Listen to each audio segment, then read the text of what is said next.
Hello guys, स्वागत है आपके अपने यूट्यूब चैनल AK2 एजुकेशन में। तो आज से हम लोग 10th के क्रैश कोर्स स्टार्ट करते हैं, जो कि आज के 10th के क्रैश कोर्स का आज हमारा फर्स्ट क्लास है, जो कि साइंस का होने वाला है। साइंस के मॉडल सेट 1 का क्रैश कोर्स का फर्स्ट क्लास दिया गया है, जो कि सेकंड जनवरी से स्टार्ट हुआ है। 2 जनवरी एक मंथ में आपको पूरा 5 सेट करा दिया जाएगा सभी सब्जेक्ट का।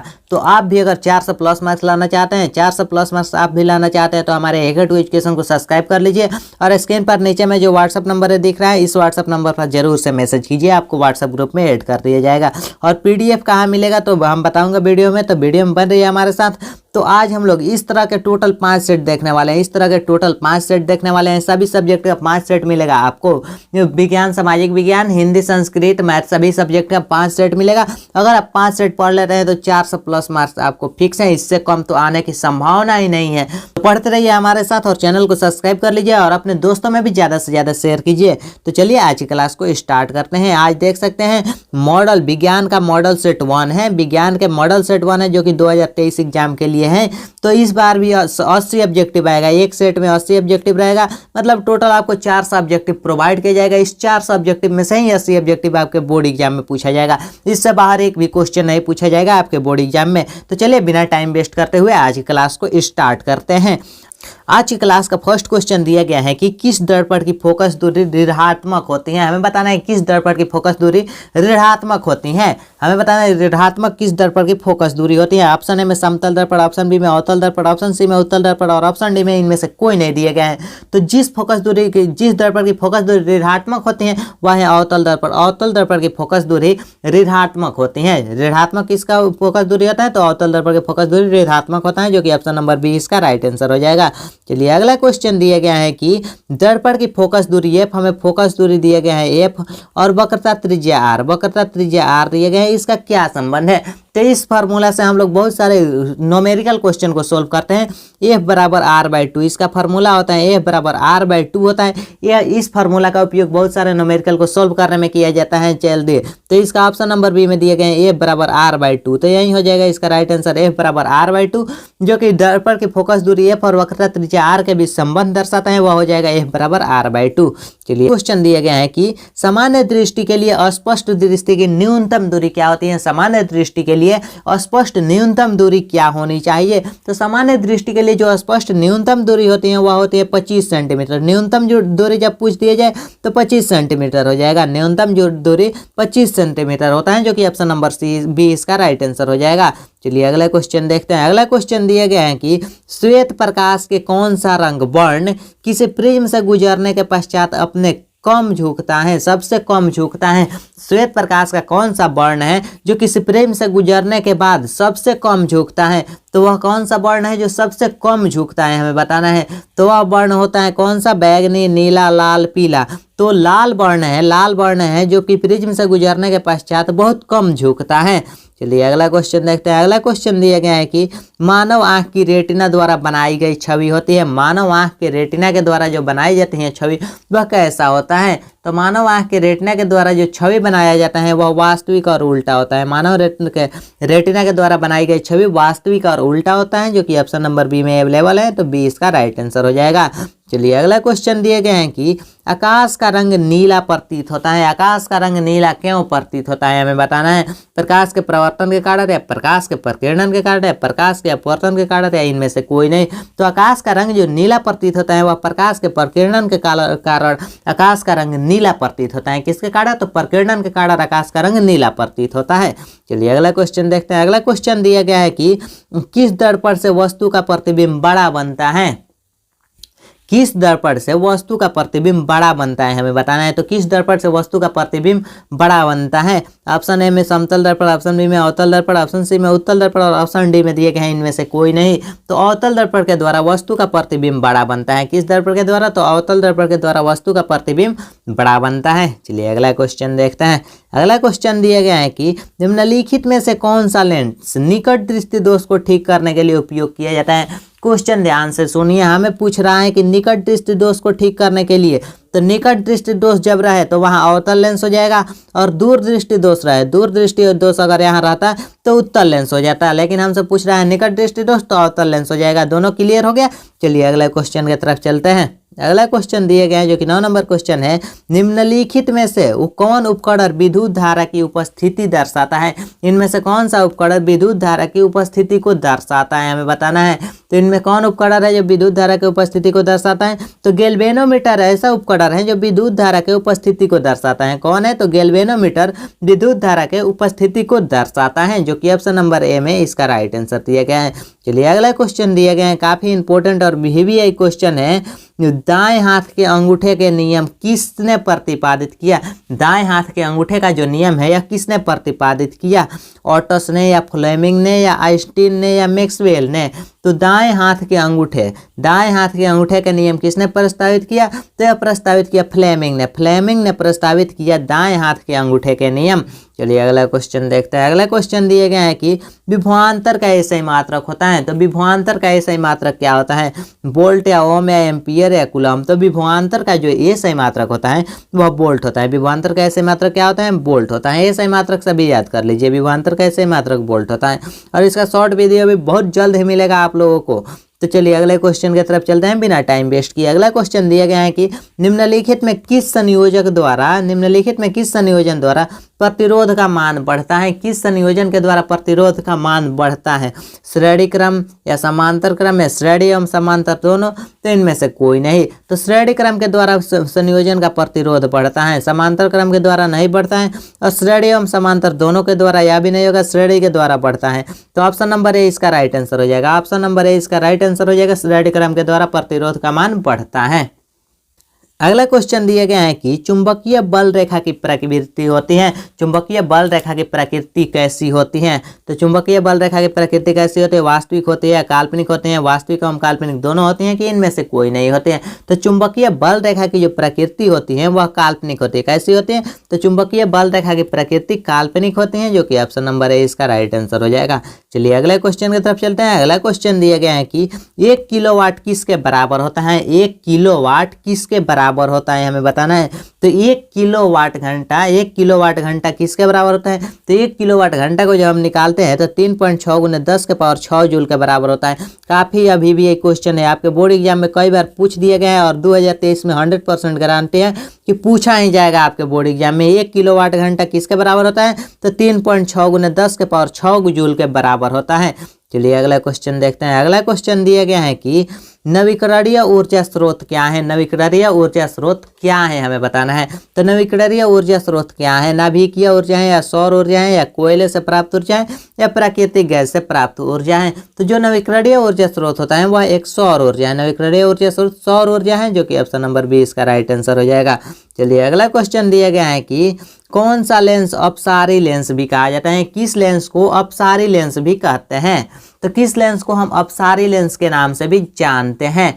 तो जिस लेंस को हम अपसारी लेंस कहते हैं उसी लेंस को हम उत्तल लेंस कहते हैं, और जिस लेंस को हम अभिसारी लेंस कहते हैं उस लेंस को अवतल लेंस कहते हैं। जैसे में लेंस के दो नाम है, उत्तल लेंस और अपसारी लेंस हो जाएगा, और अवतल लेंस और अभिसारी लेंस हो जाता है। चलिए अगला क्वेश्चन देखते हैं। अगला क्वेश्चन दिया गया है कि प्रकाश का प्रथम वर्ण कौन है। प्रकाश का प्रथम वर्ण कौन सा है। 17 नंबर क्वेश्चन दिया गया है, प्रकाश का प्रथम वर्ण कौन सा है। लाल, नीला, हरा, उपयुक्त सभी। तो हमें प्रकाश के प्रथम वर्ण बताना है। तो प्रथम वर्ण में लाल भी आता है, नीला भी आता है, हरा भी आता है, उपयुक्त सभी हो जाएगा, जो कि ऑप्शन नंबर डी इसका राइट आंसर हो जाएगा। उपयुक्त सभी, लाल, नीला, हरा सभी हो जाएगा। चलिए अगला क्वेश्चन दिए गए हैं कि निम्नलिखित में से कौन नेत्र का रंगीन भाग होता है। इनमें से कौन नेत्र का रंगीन भाग होता है। तो नेत्र का रंगीन भाग कौन होता है, तो कर्निया या पुतली या रेटिना या आइरिस। तो हमें बताना है नेत्र का रंगीन भाग कौन होता है। तो जो भाग रंगीन होता है वह आइरिस होता है। आइरिस कौन सा कैसा होता है, तो आइरिस रंगीन होता है, जो कि ऑप्शन नंबर डी इसका राइट आंसर हो जाएगा। नेक्स्ट क्वेश्चन दिए गए हैं कि 1 HP बराबर होता है। 1 HP बराबर कितना होता है, हमें बताना है। 1 HP बराबर कितना होता है, 746 वाट, 760 वाट या 780 वाट या 550 वाट। तो 1 HP बराबर होता है 746 वाट। 746 वाट बराबर होता है 1 HP। 1 HP बराबर होता है 746 वाट, जो कि ऑप्शन नंबर है इसका राइट आंसर हो जाएगा। चलिए अगला क्वेश्चन दिए गए हैं कि विशालक शीशा, विशालक शीशा मतलब मैग्नीफाइंग ग्लास होता है। विशालक शीशा मतलब मैग्नीफाइंग ग्लास होता है। तो मैग्नीफाइंग ग्लास क्या होता है? उत्तल लेंस होता है, अवतल लेंस होता है, उत्तल लेंस, अवतल दर्पण या उत्तल दर्पण। तो विशालक शीशा जो होता है मैग्नीफाइंग ग्लास होता है या उत्तल लेंस होता है। क्या होता है? तो यह एक उत्तल लेंस होता है। चलिए अगला क्वेश्चन देखते हैं। अगला क्वेश्चन दिया गया है कि जब किसी चालक तार से विद्युत धारा प्रवाहित होता है तो गतिशील कण है। जब किसी चालक तार से विद्युत धारा प्रवाहित होता है तो उसमें गतिशील कण कौन होता है? ऑप्शन ए में परमाणु, ऑप्शन बी में आयन, ऑप्शन सी में प्रोटीन और ऑप्शन डी में इलेक्ट्रॉन दिए गए हैं। तो जब किसी चालक से विद्युत धारा हम प्रवाहित करते हैं तो उसमें जो गतिशील कण होता है वह कण होता है इलेक्ट्रॉन। इलेक्ट्रॉन गतिशील कण होता है। धारा प्रवाहित होता है तो इलेक्ट्रॉन गतिशील कण होता है, जो कि ऑप्शन नंबर डी इसका राइट आंसर होगा। चलिए अगला क्वेश्चन दिया गया है कि एम्पियर घंटा मात्रक है। एम्पियर घंटा किसका मात्रक है? शक्ति का मात्रक, आवेश का मात्रक, ऊर्जा का, या इनमें से कोई नहीं।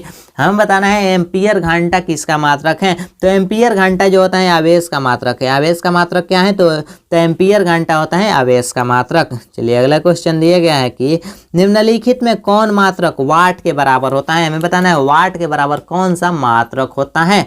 तो वाट के बराबर कौन सा मात्रक होता है? जल्दी जल्दी आप लोग जवाब दीजिए। तो वाट के बराबर जो मात्रक होता है जूल प्रति सेकंड। जूल प्रति सेकंड बराबर वाट होता है। जूल प्रति सेकंड बराबर वाट होता है, जिसे डब्ल्यू कहते हैं। ऑप्शन नंबर ए में इसका राइट आंसर दिया गया है। नेक्स्ट क्वेश्चन दिया गया है कि विद्युत धारा का मात्रक है। विद्युत धारा का मात्रक क्या होता है? एम्पियर होता है या वोल्ट होता है या ओम होता है या वाट होता है। तो हमें बताना है विद्युत धारा का ऐसे मात्रक क्या होता है। तो विद्युत धारा का ऐसे मात्रक एम्पियर होता है। विद्युत धारा का ऐसे मात्रक क्या होता है? एम्पियर होता है। ये सही मात्रक सभी आप लोग याद कर लीजिए। ऑल ए सही मात्रक याद कर लीजिए। फिजिक्स में जितने भी ये सही मात्रक दिए गए हैं सभी ये सही मात्रक याद कर लीजिए। चलिए अगला क्वेश्चन दिया गया है कि ग्लोबल वार्मिंग के लिए उत्तरदायी गैस कौन है? ग्लोबल वार्मिंग के लिए जो उत्तरदायी गैस है वह कौन सा है? तो O2 है या NH3 है या CO2 है या N2 है। तो ग्लोबल वार्मिंग के लिए जो उत्तरदायी गैस होता है वह है CO2। CO2 ग्लोबल वार्मिंग के लिए उत्तरदायी गैस होता है, जो कि CO2 होता है। चलिए अगला क्वेश्चन देखते हैं। अगला क्वेश्चन दिया गया है कि शरीर में भोजन का पचना किस प्रकार की अभिक्रिया है? शरीर में भोजन का पचना किस प्रकार की अभिक्रिया है? काफी इंपॉर्टेंट क्वेश्चन और भी एक क्वेश्चन है। अपचयन है या संयोजन है या विस्थापन है या अपचयन है? उपचयन है। तो शरीर में भोजन का पचना जो अभिक्रिया है यह उपचयन अभिक्रिया है। कौन सा उपचयन अभिक्रिया है? तो उपचयन अभिक्रिया है, जो कि ऑप्शन नंबर है इसका राइट आंसर होगा।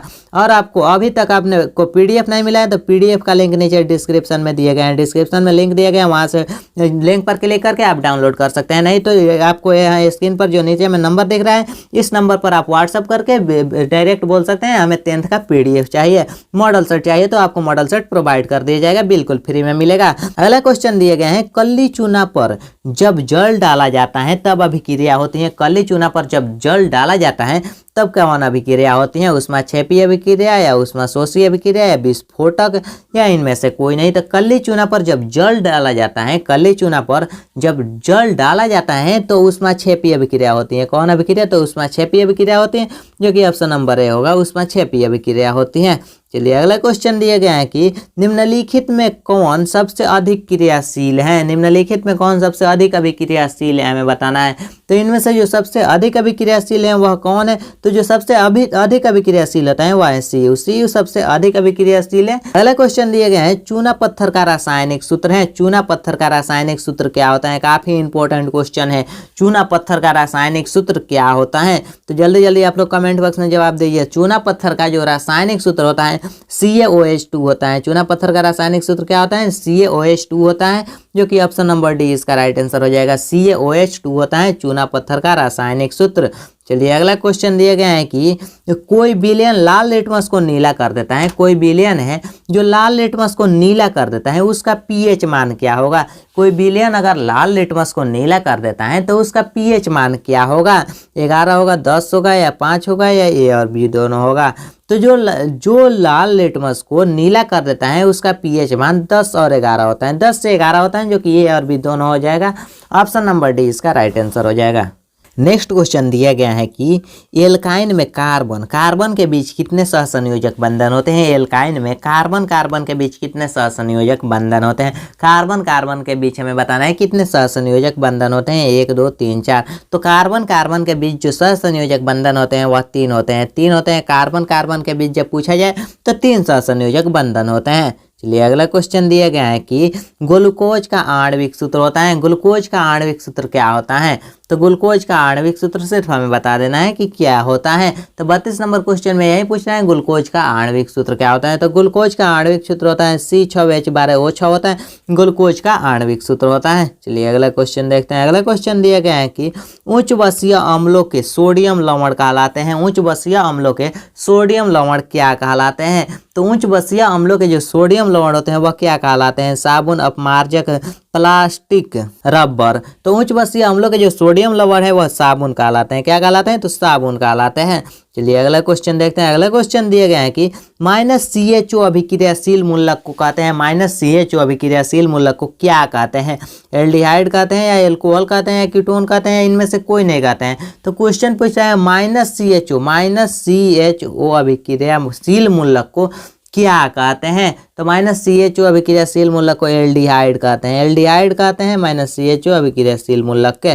चलिए अगला क्वेश्चन देखते हैं। अगला क्वेश्चन दिया गया है कि आवर्त सारणी के किसी आवर्त में बाएं से दाएं जाने पर तत्वों की परमाणु त्रिज्या क्या होती है। आवर्त सारणी के किसी आवर्त में बाएं से दाएं जाने पर तत्व की परमाणु त्रिज्या क्या होती है। तो बाएं से दाएं जाने पर तत्व की जो परमाणु त्रिज्या होती है वह हो जाती है घटती है, परमाणु त्रिज्या घटती है। बाएं से दाएं जाने पर परमाणु त्रिज्या घटती है।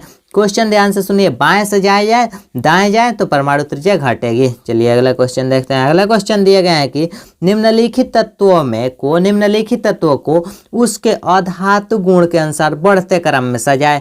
इन तत्वों को हमें बढ़ते क्रम में सजा देना है। सिर्फ ऐसे हम सजाएंगे तो फर्स्ट में हो जाएगा लिथियम, बोरेलियम, कार्बन, ऑक्सीजन, फास्फोरस, जो कि लाइन से सजा देना है, हमें सिर्फ लाइन से सजा देना है। अगर आप 20 तक आप परमाणु संख्या, परमाणु द्रव्यमान और उसका नाम याद कर लीजिए। चलिए अगला क्वेश्चन देखते हैं। अगला क्वेश्चन दिया गया है कि सिलिकॉन क्या है। सिलिकॉन क्या होता है। धातु है या अधातु है या उपधातु है या इनमें से कोई नहीं है। तो सिलिकॉन जो होता है वह उपधातु होता है। सिलिकॉन क्या होता है। तो उपधातु होता है, जो कि ऑप्शन नंबर सी इसका राइट आंसर हो जाएगा। सिलिकॉन उपधातु होता है। अगला क्वेश्चन दिया गया है निम्नलिखित में कौन विद्युत धनात्मक तत्व है। इनमें से कौन विद्युत धनात्मक तत्व है। तो जो तत्व विद्युत धनात्मक होता है वह है नाइट्रोजन। नाइट्रोजन तत्व विद्युत धनात्मक होता है। चलिए अगला क्वेश्चन देखते हैं। अगला क्वेश्चन दिया गया है कि टिहरी बांध का निर्माण किस प्रदेश में किया जाता है। टिहरी बांध का निर्माण किस प्रदेश में किया जाता है हमें बताना है। तो टिहरी बांध का जो निर्माण होता है वह किस प्रदेश में, उत्तर प्रदेश, उत्तराखंड, राजस्थान या बिहार में। टिहरी बांध का निर्माण होता है उत्तराखंड में किया जाता है। कहाँ किया जाता है। तो उत्तराखंड में टिहरी बांध का प्रयोग किया जाता है, उपयोग किया जाता है, निर्माण किया जाता है। चलिए अगला क्वेश्चन देखते हैं। निम्नलिखित में किस धातु को किरोसिन में डुबो कर रखते हैं। इनमें से किस धातु को किरोसिन में हम डुबो कर रख सकते हैं। तो जिस धातु को हम किरोसिन में डुबो कर रखते हैं वह है सोडियम। सोडियम धातु को किरोसिन में डुबो कर रखते हैं। चलिए अगला क्वेश्चन दिए गए हैं कि अपमार्जक से बनाए जाते हैं। अपमार्जक से क्या बनाए जाते हैं। सर्फ एक्सेल या शैम्पू या इजी सर्फ या उपयुक्त सभी। तो अपमार्जक से जो बनाए जाते हैं वह सभी बनाए जाते हैं। सर्फ एक्सेल भी बनाए जाते हैं, शैम्पू भी बनाए जाते हैं और इजी सर्फ भी बनाए जाते हैं। तो उपयुक्त सभी इसका राइट आंसर हो जाएगा, जो कि ऑप्शन नंबर डी इसका राइट आंसर हो जाएगा। अगला क्वेश्चन दिया गया है कि सौर सेल में किसका उपयोग होता है। सौर सेल में किसका उपयोग होता है बताना है। तो सौर सेल में किसका उपयोग होता है। प्लास्टिक, सिलिकॉन या यूरेनियम या प्लेटिनम। तो सौर सेल में जिसका प्रयोग होता है वह है सिलिकॉन। सिलिकॉन का प्रयोग सौर सेल में किया जाता है। चलिए अगला क्वेश्चन दिया गया है कि निम्नलिखित में से किसका प्रयोग खाना बनाने वाले ईंधन में नहीं होता है। खाना बनाने वाले ईंधन में किसका प्रयोग नहीं होता है हमें बताना है। CNG या LPG या बायोगैस या कोयला। तो खाना बनाने में किसका उपयोग नहीं होता है। तो खाना बनाने में CNG का प्रयोग नहीं किया जाता है, नहीं तो LPG और बायोगैस और कोयला, इन तीनों का प्रयोग खाना बनाने में किया जाता है। और CNG को नहीं किया जाता है तो CNG इसका राइट आंसर हो जाएगा। हमें पूछ रहा है नहीं किया जाता है तो CNG हो जाएगा। चलिए नेक्स्ट क्वेश्चन दिया गया है कि 2Cu + O2 मिलकर 2CuO है। 2CuO क्या है। यह बनाते हैं 2CuO। यह क्या है हमें बताना है। यह क्या है यह बताना है हमें। तो यह एक प्रकार के ऑक्सीकॉर्डर है, यह एक प्रकार के ऑक्सीकॉर्डर है, जो कि ऑप्शन नंबर है इसका राइट आंसर हो जाएगा। चलिए अगला क्वेश्चन देखते हैं। अगर आप अभी तक पीडीएफ नहीं डाउनलोड किए हैं तो डिस्क्रिप्शन में लिंक है, वहां पर डाउनलोड कर लीजिए, नहीं तो आपको यह स्क्रीन पर जो नंबर दिख रहा है इस नंबर पर कॉल कर सकते हैं शाम 7 से 9 के बीच में, और व्हाट्सअप कर सकते हैं कभी भी। चलिए अगला क्वेश्चन दिया गया है कि निम्नलिखित में कौन सा समीकरण संतुलित नहीं है। हम बताना है कौन सा समीकरण संतुलित नहीं है, तो आप देख कर ही बता सकते हैं कौन सा समीकरण संतुलित है। ये देख सकते हैं बी नंबर समीकरण संतुलित नहीं है, आप देख कर ही बता सकते हैं, इतना इजी क्वेश्चन दिया गया है।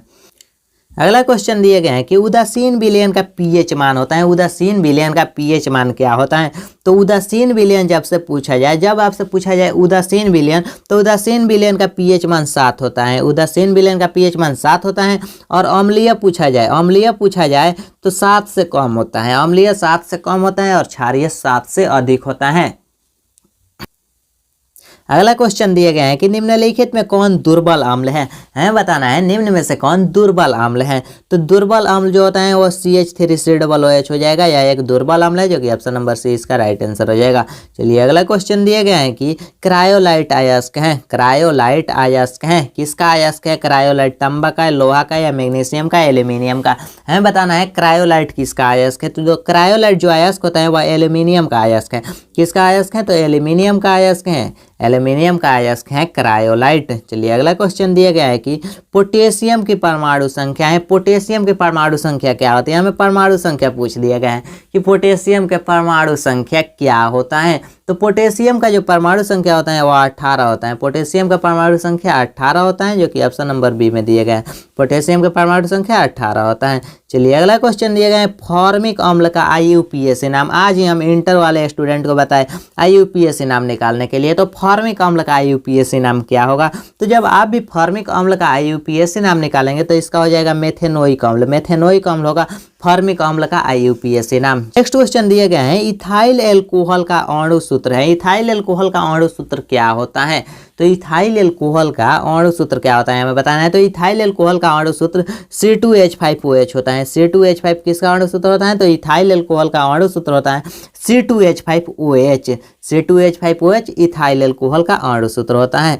चलिए अगला क्वेश्चन दिए गए हैं कि एल्काइन कौन है। इनमें से एल्काइन कौन है हमें बताना है।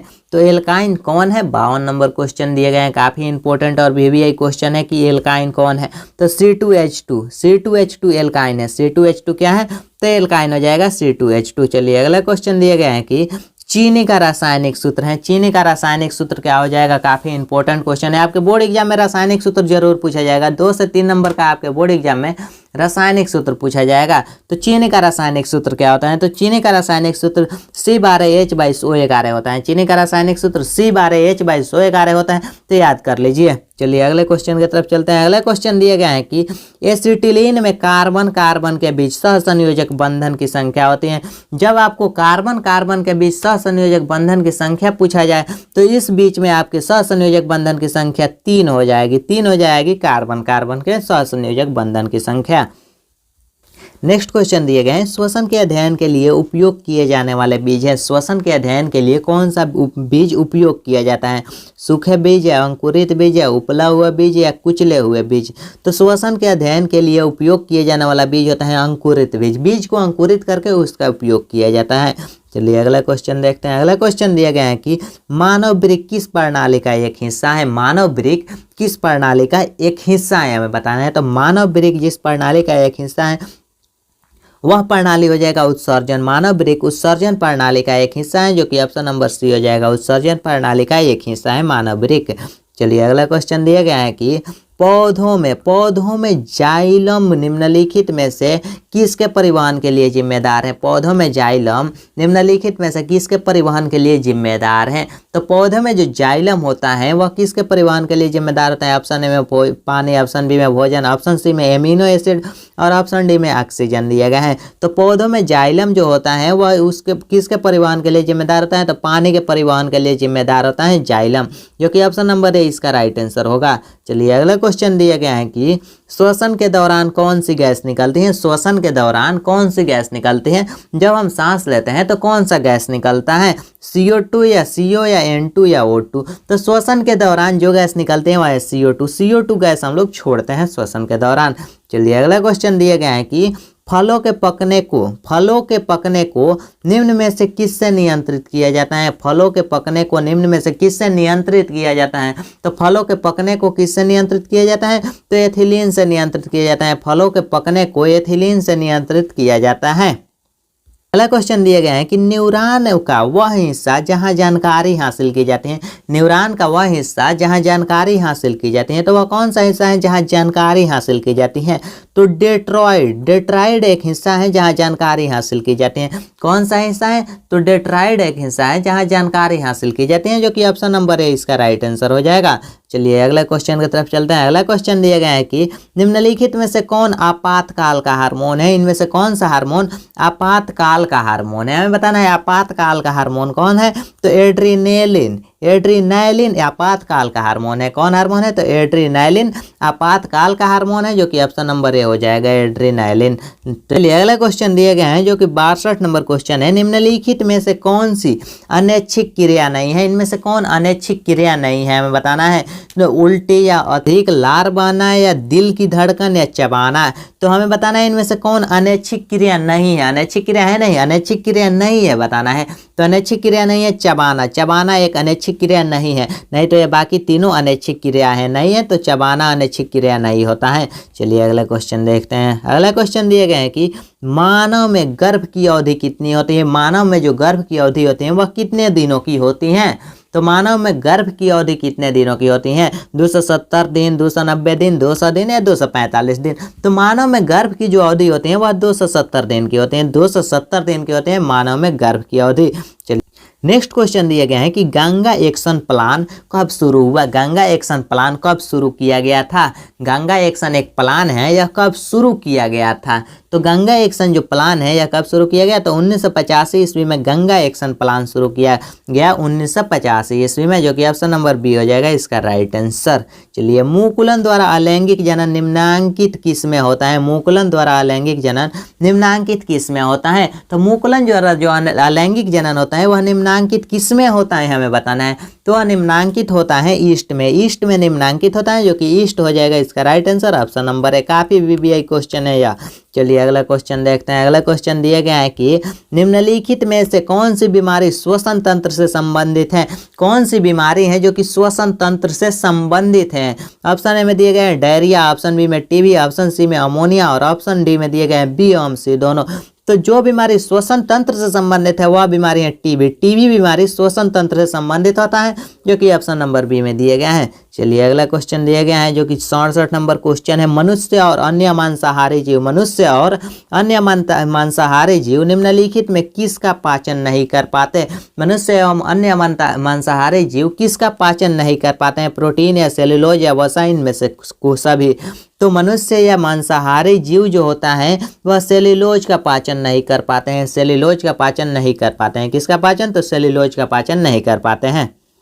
नेक्स्ट क्वेश्चन दिए गए हैं कि ब्रेन हेमरेज का मुख्य कारण है। ब्रेन हेमरेज का मुख्य कारण क्या है। तो ब्रेन हेमरेज जो होता है इसका मुख्य कारण क्या है। हाइपोटेंशन या हृदयघात या हाइपरटेंशन या पक्षाघात, हमें बताना है ब्रेन हेमरेज का मुख्य कारण क्या होता है। तो ब्रेन हेमरेज का मुख्य कारण होता है हाइपरटेंशन। हाइपरटेंशन के कारण ब्रेन हेमरेज होता है, जो कि ऑप्शन नंबर सी हो जाएगा हाइपरटेंशन के कारण। नेक्स्ट क्वेश्चन दिए गए हैं कि निम्न में से परजीवी पादप का उदाहरण क्या है। परजीवी पादप का उदाहरण क्या होता है। तो परजीवी पादप का उदाहरण क्या होता है, हमें बताना है बैक्टीरिया या कुस्कुट्टा या विषाणु या कवक।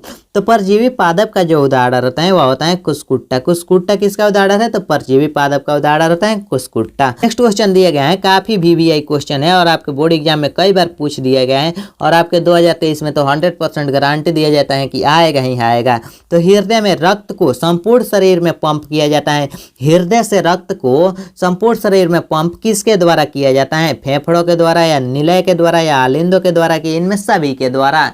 तो क्वेश्चन दिया है हृदय से रक्त को संपूर्ण शरीर में पंप किया जाता है। तो हृदय से रक्त को जो संपूर्ण शरीर में पंप किया जाता है आलिंदों के द्वारा पंप किया जाता है। हृदय से रक्त को पूरे शरीर में आपको पंप किया जाता है, तो अलिंद के द्वारा पंप किया जाता है। चलिए अगला क्वेश्चन दिया गया है कि हाइड्रा में अलैंगिक जनन की विधि है, हाइड्रा में अलैंगिक जनन की विधि कौन सी है?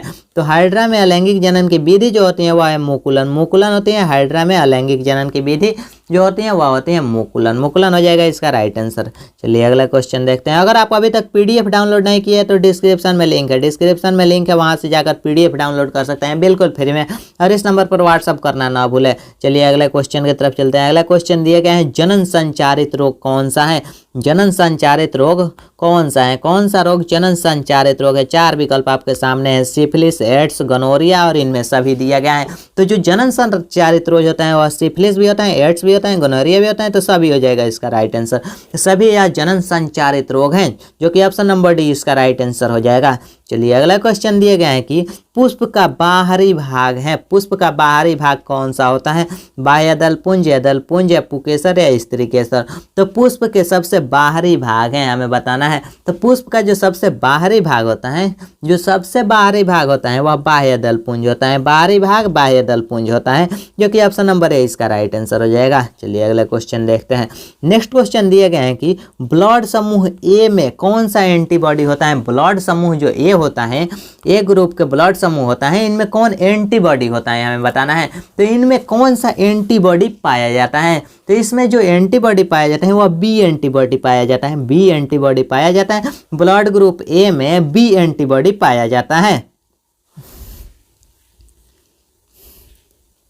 अगला क्वेश्चन दिया गया है, रक्त में ग्लूकोज की मात्रा निम्नलिखित में से कौन नहीं नियंत्रित करता है? रक्त में ग्लूकोज की मात्रा निम्नलिखित में से कौन नहीं नियंत्रित करता है? तो इनमें से कौन रक्त में ग्लूकोज की मात्रा नियंत्रित नहीं करता है? तो जो ग्लूकोज की मात्रा को नियंत्रित नहीं करता है वह हो जाएगा आपको इंसुलिन, इंसुलिन ग्लूकोज की मात्रा को नियंत्रित नहीं करता है, जो कि ऑप्शन नंबर ए इसका राइट आंसर हो जाएगा। चलिए अगला क्वेश्चन दिया गया है जो कि पादप वृद्धि हार्मोन है, पादप वृद्धि हार्मोन कौन सा हो जाएगा? तो पादप वृद्धि हार्मोन कौन हो जाएगा हमें बचाना है। तो पादप वृद्धि जो हार्मोन होता है वह होता है जबरेलिन, जबरेलिन पादप वृद्धि हार्मोन होता है, जो कि ऑप्शन नंबर ए में दिए गए हैं। चलिए अगला क्वेश्चन दिया गया है कि हार्मोन स्रावित होता है, हार्मोन स्रावित होता है, तो हार्मोन कहाँ से स्रावित होता है?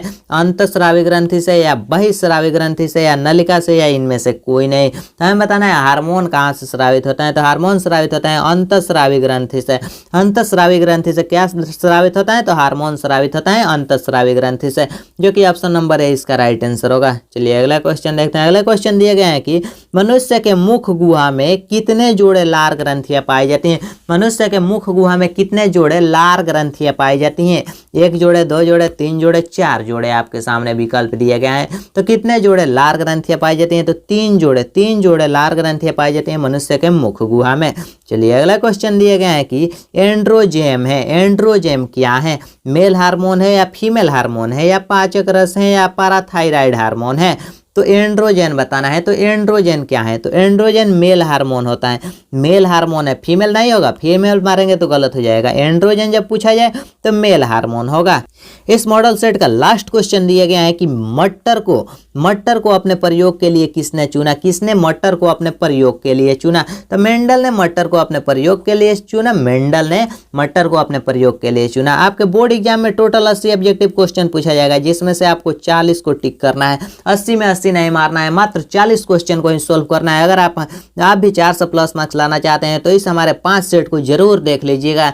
जो 1 मंथ का कोर्स है, बस 1 मंथ में आपके बोर्ड एग्जाम की कंप्लीट तैयारी करा दी जाएगी। जनवरी में आपकी कंप्लीट तैयारी करा दी जाएगी।